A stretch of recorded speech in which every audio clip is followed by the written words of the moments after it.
Hey everybody, and welcome to another tutorial. I know I've been away for quite a while and haven't released any videos, but the facts are that I've been sick, and we got a kitty cat, and she's been a handful, and I just haven't had the energy to keep up with making videos for a few weeks. I needed some rest, and I had a lot of projects that needed taken care of, and I had to prioritize my work. But I'm working on freeing up my time so I can keep up with this making video stuff and not take any breaks anymore. If you heard that, that was my kitty cat doing something she shouldn't be doing. But I'm gonna ignore that for now.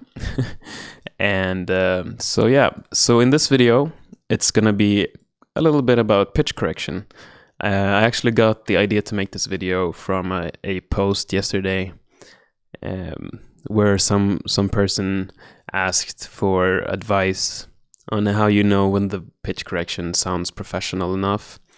And I don't know, I just thought a lot of the advice in there was not really advice. It was mostly just people being clever, and not really giving a proper response to this guy. So I just thought I'd make a little video about pitch correction and how I do it, and how you also can do it to make sure it doesn't sound robotic, even if you actually tune each word like to the fucking note. So let's see how I go about this. So basically I use Cubase built-in pitch correction software called Vari Audio. You can use whatever you want. If you use Melodyne, maybe you use Waves Tune or something. The principle is the same. Even no matter what you use, the principles will still apply. So first off, let's see if we can get a better view here. Okay. So let's take a listen to the vocal.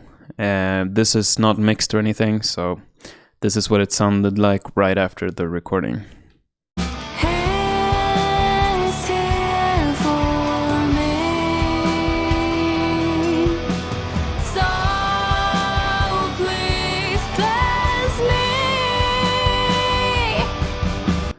Okay, so if I were to tune this,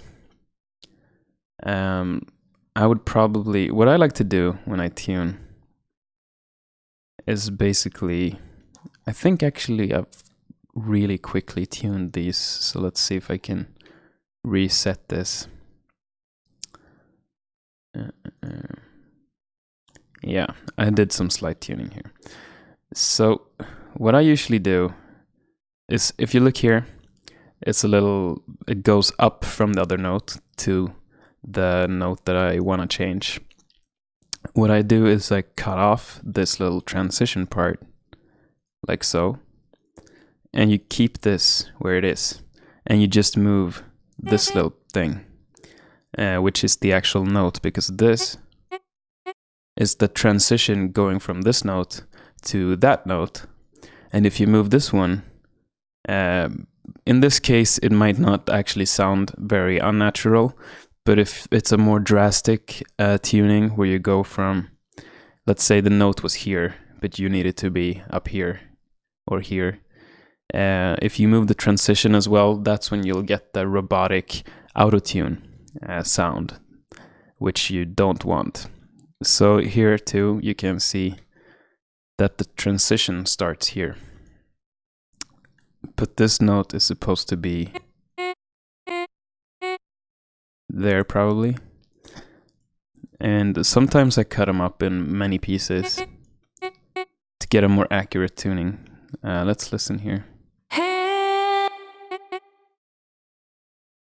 And maybe if it fluctuates a little bit in the note, you can actually cut up the notes into many pieces if you have to.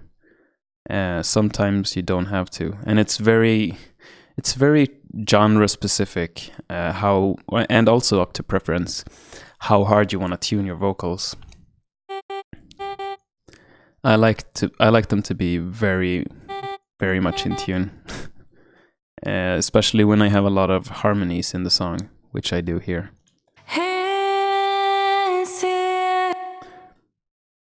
And you can pull down this transition actually. Some transitions are okay to move without getting a robotic feel to them.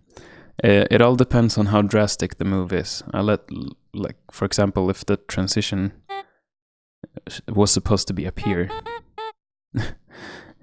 and then the note comes down here, you'll hear this sounds kind of strange probably. You can tell right away that was weird as fuck. But yeah. And sometimes I just like to nudge the transitions, so I don't actually just put it down like that. I hold in shift, and then I can drag it a little bit more loosely to get it more correct. Because sometimes the transition is very off, and you want that one to sound in tune as well.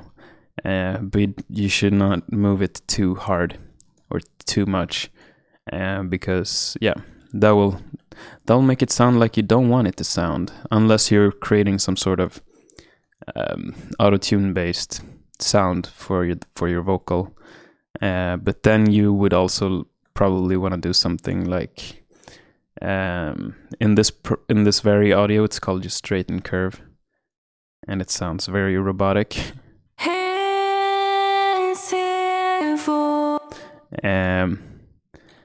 But I think in most tuners it's called like tune speed or something like that, which is pretty much the same thing almost. You can do flatten curve or straighten curve in most pitch correction softwares as well.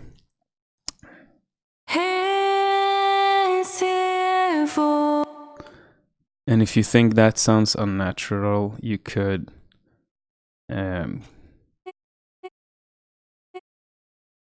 do something like that.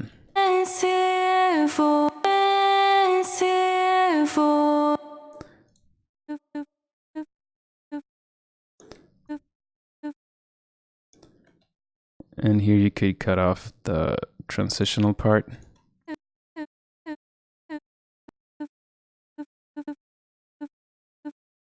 And sometimes, let's see, let me activate this. In this program, you can also do this. You can probably do this in most tuners. You can move the start and the end of the note, how high it goes. And that can also help make certain parts sound more natural, but still in tune. But be careful with that, because you can also make it sound very auto-tuned. But yeah, I mean, it's not a lot more than that to it. I mean, pitch correction is it's fairly straightforward when you know what to do. And typically I like to focus on the parts of the words that are actually on the note. Everything that fluctuates away is typically a vibrato, or it's like a transition, or it's something that doesn't require a lot of tuning. Usually the things that go in waves down and up from the actual note is typically natural things that happens when you sing. And most of the times you want to leave those like they are. Otherwise you'll actually ruin the entire characteristic of the vocal, and you might end up ruining the vocal sound completely. Also S noises and T noises and stuff like that, you want to avoid tuning those, because that can actually create artifacts that you don't want in there. So yeah, that's pretty much it for this one. I mean, it's a very basic strategy that I use, and so far I've had no complaints, and I've had a lot of fortune using this technique. And there are probably a lot of guys out there with much more advanced vocal tuning ways than I have, but this is the way I do it, and my clients are happy and I am happy. And also very Audio's tuner in Cubase 10 sounds very good in my opinion. I actually prefer it over a lot of other tuning softwares. Also, it's very nice because it's integrated into the DAW, which is awesome. So yeah, thank you for watching. Hope you learned something here, and sorry for being away for so long.